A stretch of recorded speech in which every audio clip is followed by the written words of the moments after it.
Bab 1532. Mendengar suara jeritan di luar, hati Ciputra tidak merasakan apapun. Saat ini, dia hanya ingin segera menemukan Farel. Setelah Kasim itu diseret keluar, hanya tersisa Ciputra di dalam aula. Kemudian, dua pria tua berjubah hitam itu keluar dari tirai belakang. Raja, halnya sudah seperti ini, Anda nggak boleh berbelas kasihan lagi, kebaikan hati Anda akan menjadi kekejaman bagi kita. Kalau hal tentang Sekte Gunung membantu Raja ini ketahuan orang, Anda juga nggak akan lepas dari masalah ini. Meskipun perkataan kedua pria tua berjubah hitam itu terdengar sangat menghormati Ciputra, sebenarnya mereka hanya memperlakukannya sebagai alat saja. Saat mendengar mereka ingin menyerang Wira, Ciputra secara refleks menolak. Bagaimanapun juga, Wira dan dia adalah sahabat karib. Mereka telah melewati banyak hal bersama sebelumnya, dia tidak bisa membunuh Wira hanya karena alasan ini. Aku sudah mengatakan hal ini sebelumnya, kan? Aku nggak mungkin mencelakainya. Dia sangat berharga bagiku dan telah membantu keluarga Barus menangani banyak hal. Kalau sekarang aku menghukumnya setelah aku menjadi raja, bagaimana dunia akan menilaiku? Ciputra menatap pria tua yang tadi berbicara dengan tatapan dipenuhi dengan aura membunuh. Pria tua berjubah hitam itu sama sekali tidak merasa takut, malah terus membujuk Ciputra untuk membunuh Wira. Hamba mengerti, tapi apa Raja pernah berpikir? Kalau Putri mengungkapkan hal di antara kita, mereka akan menjadi satu-satunya orang yang tahu. Jadi, mereka harus mati. Mereka sudah berbicara dengan sangat tegas dan Ciputra juga tahu tidak ada jalan untuk kembali sekarang. Namun dia masih enggan untuk membunuh Wira, saudaranya itu. Mereka pun terus membujuk Ciputra, harap Raja mempertimbangkannya dengan baik. Waktu yang tersisa nggak banyak lagi. Begitu mereka mengetahui hal kita dari Farel, semuanya akan terungkap. Pada saat itu, Sekte Gunung juga nggak bisa bantu Raja lagi. Setelah selesai berbicara, pria tua berjubah hitam itu memberi hormat kepada Ciputra, lalu berdiri di sampingnya. Dia juga menyadari sekarang mereka hanya bisa membunuh Wira dan semua orang yang mengetahui keberadaan Putri. Sekarang, hatinya sangat kacau dan perlahan-lahan mengepalkan kedua tangannya dengan erat. Saat dia mengangkat kepalanya lagi, tatapannya sudah terlihat bertekad. Baiklah, lakukan saja sesuai yang kamu katakan. Tapi, aku harap kamu bisa menyelesaikan semuanya dengan rapi, jangan meninggalkan jejak sedikit pun. Setelah mendengar jawaban dari Ciputra, pria tua berjubah hitam itu merasa sangat puas dan merasa Ciputra memang seharusnya bertindak seperti ini. Sepertinya Raja Ciputra ini cukup bagus. Asalkan bisa terus mematuhi perintah dan dikendalikan mereka, mereka akan menjamin Ciputra untuk bertahan hidup lebih lama. Tentu saja, setelah memberikan hormat kepada Ciputra, pria tua berjubah hitam itu mundur dan memanggil beberapa ahli bela diri yang datang bersamanya. Kultivasi orang-orang ini adalah asterik puncak dan sangat hebat, bahkan ada beberapa di antaranya yang sedang dalam proses peningkatan. Dia menyerahkan tugas untuk membunuh Wira dan yang lainnya kepada mereka, lalu kembali lagi ke sisi Ciputra. Ciputra berdiri di dekat jendela dan memandangi pemandangan di luar dengan perasaan hatinya yang campur aduk. Di sisi lain, para ahli bela diri itu bergerak dengan sangat cepat. Dalam sekejap, mereka sudah menemukan tempat tinggal Wira dan yang lainnya. Mereka mengelilingi seluruh restoran hotpot, lalu meneriakkan nama Wira dengan keras. Bab 1533. Orang yang di dalam dengarkan baik-baik. Kalian sudah kami kepung. Kalau mengerti, segera keluar. Segera keluar. Jangan sampai kami robohkan tempat ini. Kalau sudah bertindak, kami nggak tahu batasan lagi. Dunia ini sungguh kumuh. Para ahli bela diri itu terus berteriak di luar dan Wira tentu saja mendengar perkataan mereka. Danu dan Dodi marah dan ingin keluar untuk melawan mereka, tetapi Wira menghentikan keduanya. Jangan tergesa-gesa, kalian tunggu di sini dulu, aku keluar untuk bertemu mereka. Tampaknya kultivasi mereka nggak rendah, kalian mungkin bukan tandingan mereka. Wira berpikir Danu, Dodi, dan Julian sudah banyak membantunya, sehingga dia tidak ingin mereka berada dalam bahaya lagi. Oleh karena itu, dia memutuskan untuk menghadapi orang-orang itu sendirian. Awalnya, Danu dan Dodi tidak setuju, tetapi orang-orang di luar itu makin angkuh dan mengganggu bisnis hotpot. Mereka tidak bisa melawan perkataan Wira, sehingga mereka membiarkan Wira pergi sendirian. Namun jika terjadi sesuatu, mereka pasti akan turun dan membantu Wira. Setelah turun dari lantai atas, Wira melihat para ahli bela diri di depannya itu. Mereka semua mengenakan jubah hitam, jelas berasal dari sekte yang sama. Kalau boleh tahu, kalian ada perlu apa ya? Restoran kami sudah tutup, harap jangan mengganggu bisnis kami. Wira tersenyum dengan beberapa orang itu, tetapi tatapannya terlihat sangat kejam. Para ahli bela diri itu tidak ingin berbicara lebih banyak dengan Wira, mereka hanya datang untuk menyelesaikan tugas yang diserahkan kepada mereka yaitu membunuh Wira dan pulang. Oleh karena itu, mereka tidak menjawab perkataan Wira. Setelah Wira selesai berbicara, mereka segera mendekat dan langsung memukul Wira. Wira dipukul hingga mundur oleh salah satu dari ahli bela diri itu. Dia tidak menyangka serangan orang-orang itu begitu kuat, sepertinya mereka memang datang untuk merenggut nyawanya. Kemampuan orang-orang ini berbeda dengan para ahli bela diri sebelumnya, sepertinya Ciputra yang mengirim mereka. Danu dan Dodi terus mengamati situasinya dari lantai 2. Setelah melihat Wira perlahan-lahan terdesak, mereka segera melaporkan hal ini kepada Julian. Kakak ipar, Kak Wira sedang bertarung sendirian di bawah dengan para ahli bela diri yang dikirim oleh Raja. Serangan mereka cepat dan sudah membuat Kak Wira terdesak. Kamu nggak punya cara, jadi datang tanya kamu harus bagaimana. Julian baru pertama kali ini dipanggil kakak ipar oleh mereka. Sekarang semua hal sudah menjadi tanggung jawabnya, sehingga dia tidak bisa mengecewakan mereka. Sebenarnya, dia sudah mengirim surat untuk memberitahu Hasto tentang hal ini beberapa hari yang lalu. Bagaimanapun juga, hal ini berhubungan dengan Sekte Langit dan Sekte Gunung, Hasto pasti akan datang ke tempat ini secepat mungkin. Setelah dia menghitung harinya, mungkin Hasto akan tiba hari ini. Nggak apa-apa, aku sudah memanggil guruku untuk datang membantu. Bagaimanapun juga, hal ini sudah melibatkan banyak pihak, bukan hanya masalah kerajaan kalian lagi. Mendengar perkataan Julian, Danu dan Dodi menganggukkan kepala mereka, lalu kembali ke kamar mereka lagi dan terus mengamati pertarungan antara Wira dan beberapa orang itu.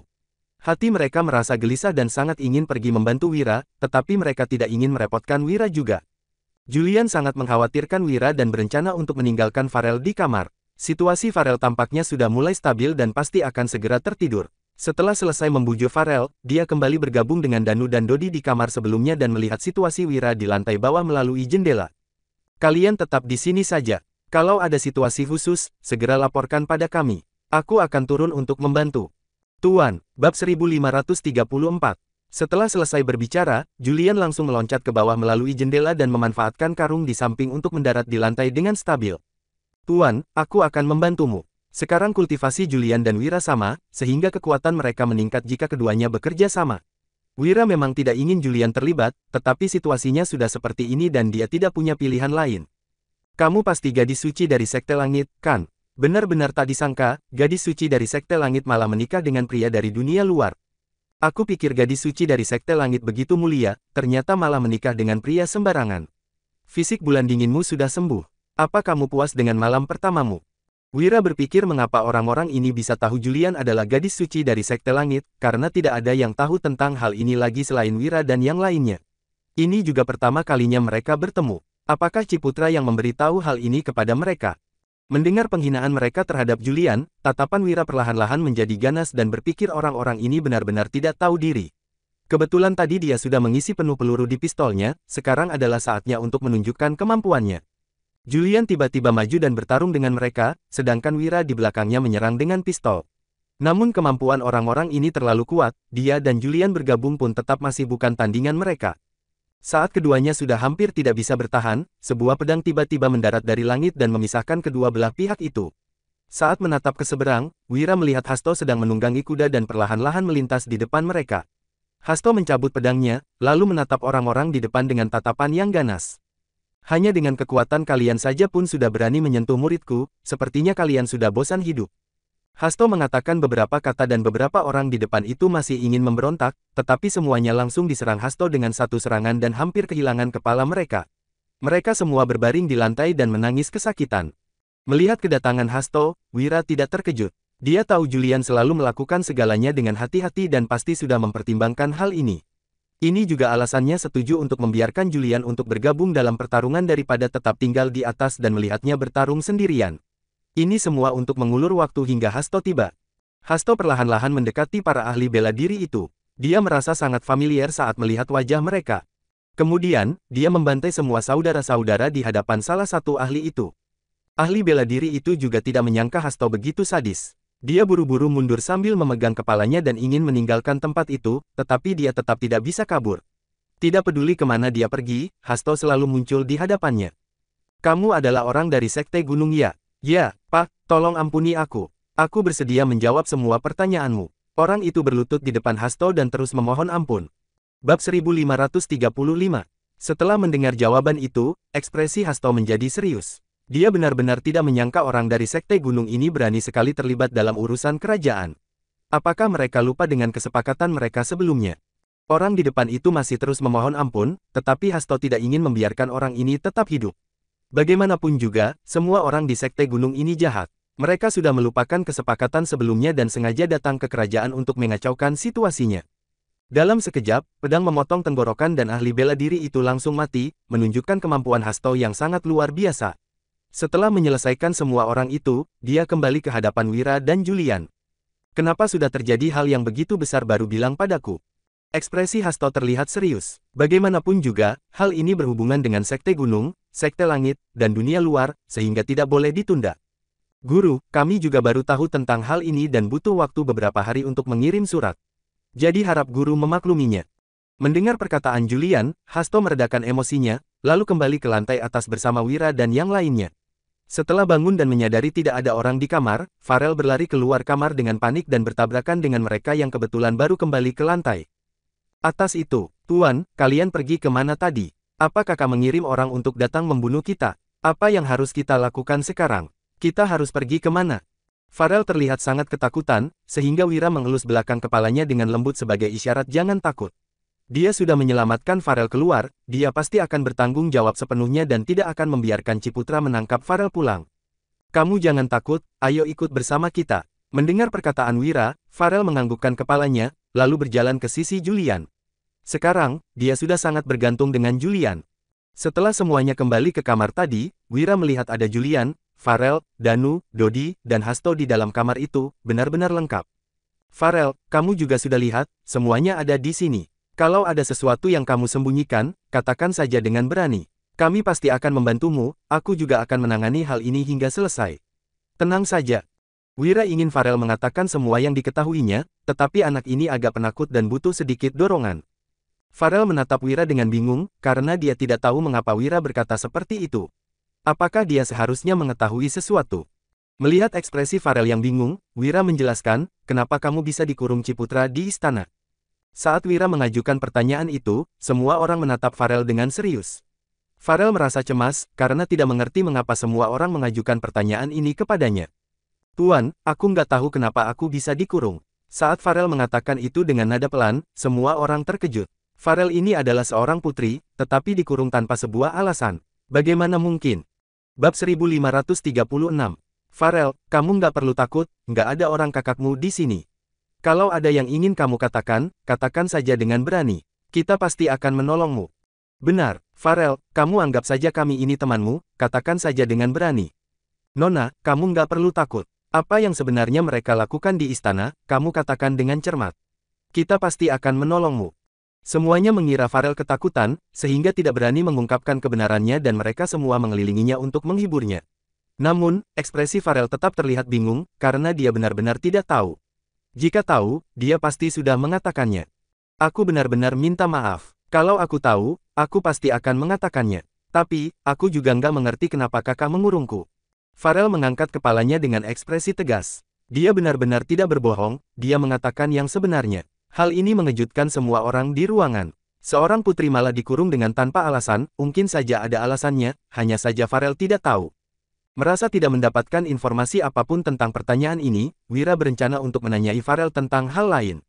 Jadi, apa kamu tahu kapan ayahmu meninggal? Saat mendengar pertanyaan Wira ini, Farel akhirnya bisa menjawabnya. Namun begitu membahas tentang ayahnya, suasana hatinya menjadi tidak terlalu stabil dan air matanya berlinang. Tuan, ayah meninggal sebulan yang lalu. Tapi pada saat itu, aku sudah dikurung. Aku juga nggak tahu ada apa dengan kakak, dia tiba-tiba berubah menjadi orang yang berbeda. Saat mengingat perubahan kakaknya yang mendadak, Farel ketakutan. Dia tidak mengerti mengapa kakak yang sebelumnya memperlakukannya dengan baik, tiba-tiba berubah menjadi orang yang berbeda. Apakah mungkin kakaknya sudah diganti seseorang? Setelah mendengar perkataan Farel, semua orang di ruangan itu menjadi sangat kasihan kepadanya. Farel, kamu nggak perlu takut. Meskipun kakakmu sekarang sudah menjadi orang jahat, kita juga akan melindungimu.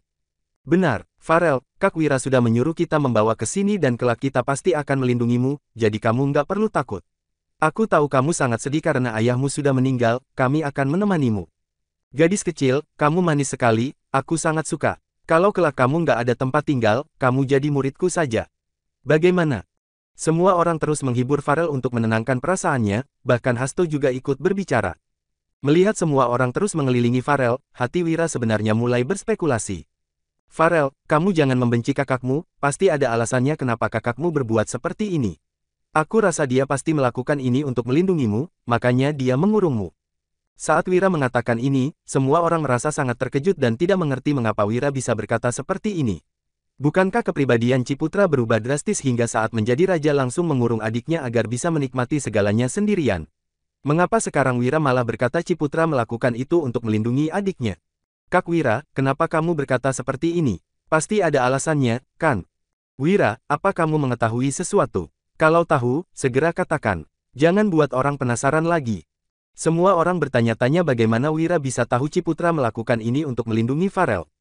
Aku nggak tahu apa yang sebenarnya telah terjadi dengannya. Tapi berdasarkan hubungan kami sebelumnya, aku tahu dia adalah seorang yang sangat lembut dan berbakti kepada ayahnya. Dia nggak mungkin melakukan hal yang durhaka seperti ini. Farel, kamu juga pasti ingat sebelumnya kakakmu sangat baik terhadapmu. Apapun yang kamu inginkan, dia akan berusaha memuaskanmu. Benar, kan? Setelah mendengar perkataan Wira, kenangan masa lalu itu langsung terlintas di hati Farel dan air mata berlinang. Bab 1537.